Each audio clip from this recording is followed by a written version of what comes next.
Ray Bradbury, Tim Hamilton, Fahrenheit 451.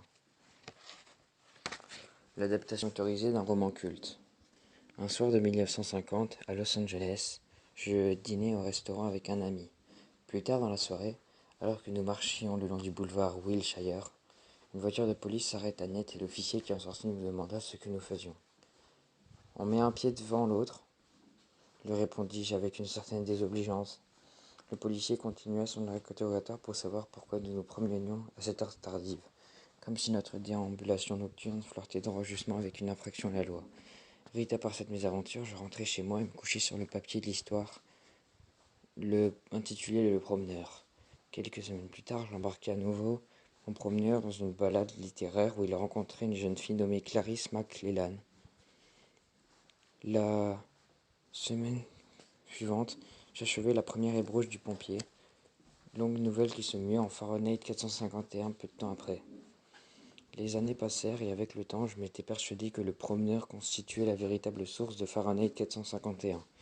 Mais je faisais erreur. Aujourd'hui, j'ai compris qu'il y avait d'autres éléments inconscients à l'œuvre. Et c'est 50 ans après avoir vu mon droit de promeneur menacé par un officier de police de Los Angeles que je peux enfin mettre le doigt sur toutes ces idées bizarres qui furent à l'origine de nouvelles, passées inaperçues à l'époque. Il eut d'abord cette histoire où les plus grands auteurs de science-fiction se retrouvent exilés sur Mars, tandis que leurs livres étaient brûlés sur Terre, histoire qui devient Les Exilés.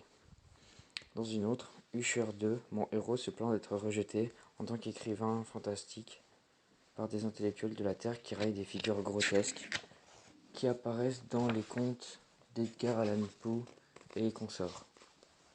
Enfin, quelques années auparavant, j'avais aussi publié une longue autre nouvelle intitulée Le Pilier de Feu, dans laquelle un homme ressuscité d'entre les morts pour rejouer les destinées singulières de Dracula et la créature de Frankenstein. Je n'avais plus toutes ces histoires en tête, mais quand j'écrivis la première mouture de Fahrenheit 451, pourtant elles étaient toujours là, à l'œuvre quelque part dans mon inconscient. Ce que vous avez entre les mains est donc l'ultime version d'un livre qui fut avant ça un court roman, qui fut avant ça une nouvelle, qui fut avant ça une promenade, une résurrection d'entre les morts et la chute finale de la maison d'Usher. Le fonctionnement de l'inconscient est bien plus complexe que je l'imaginais. Au fil des années, j'ai appris à ne laisser s'insinuer et m'offrir des idées comme elles venaient, sans leur donner de préférence ni de traitement particulier. Quand le moment est mûr, elles s'agrègent et jaillissent sur la page. Dans le cas de cette longue dernière version illustrée de Fahrenheit 451, j'ai remis tous mes personnages en scène et je les ai passés à la moulinette de ma machine à écrire, lassant mes doigts à pianoter pour convoquer l'histoire et fantômes de contes plus anciens. Je suis le héros, Montag, mais il y a aussi beaucoup de moi dans le personnage de Clarisse McClellan. La part sombre que se retrouve chez le capitaine des pompiers Botti et mes aptitudes philosophiques sont représentées par la figure du professeur Faber. J'ai mis toutes ces personnalités en présence et j'ai laissé les choses se faire. Au terme d'un certain nombre de jours et de semaines, j'avais un roman.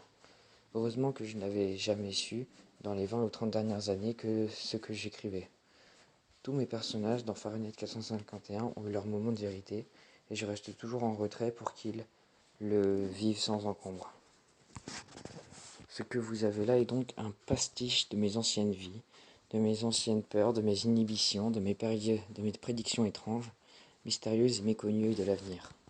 Je tiens à informer les professeurs ou les élèves qui liront ce livre de ce que j'ai fait. C'est créer une métaphore et laisser libre recours à mon imagination, laisser mon inconscient affleurer avec toutes sortes d'idées folles. De la même façon, si à l'avenir certains professeurs proposent à leurs élèves de concevoir une métaphore et de la prendre pour point de départ d'un essai ou d'une histoire, ces jeunes écrivains devront veiller à ne pas trop s'intellectualiser leur métaphore, à ne pas se sentir encombrés par elle, à ne pas verser dans l'excès analyse. Ils devront laisser leur métaphore se déchaîner aussi librement que possible afin qu'elle fasse ressurgir les vérités, tapis au tréfonds de leurs esprits d'écrivains. Il serait malvenu de ma part de vouloir, 50 ans plus tard, pontifier sur un livre qui a été écrit par l'autre moi, par le moi intérieur, par le jeune Ray Bradbury qui aimait s'amuser, qui aimait la liberté. Enfin, puis-je suggérer à chaque lecteur de cette préface de prendre le temps de nommer le livre qu'il souhaiterait retenir et protéger de tout censeur ou pompier.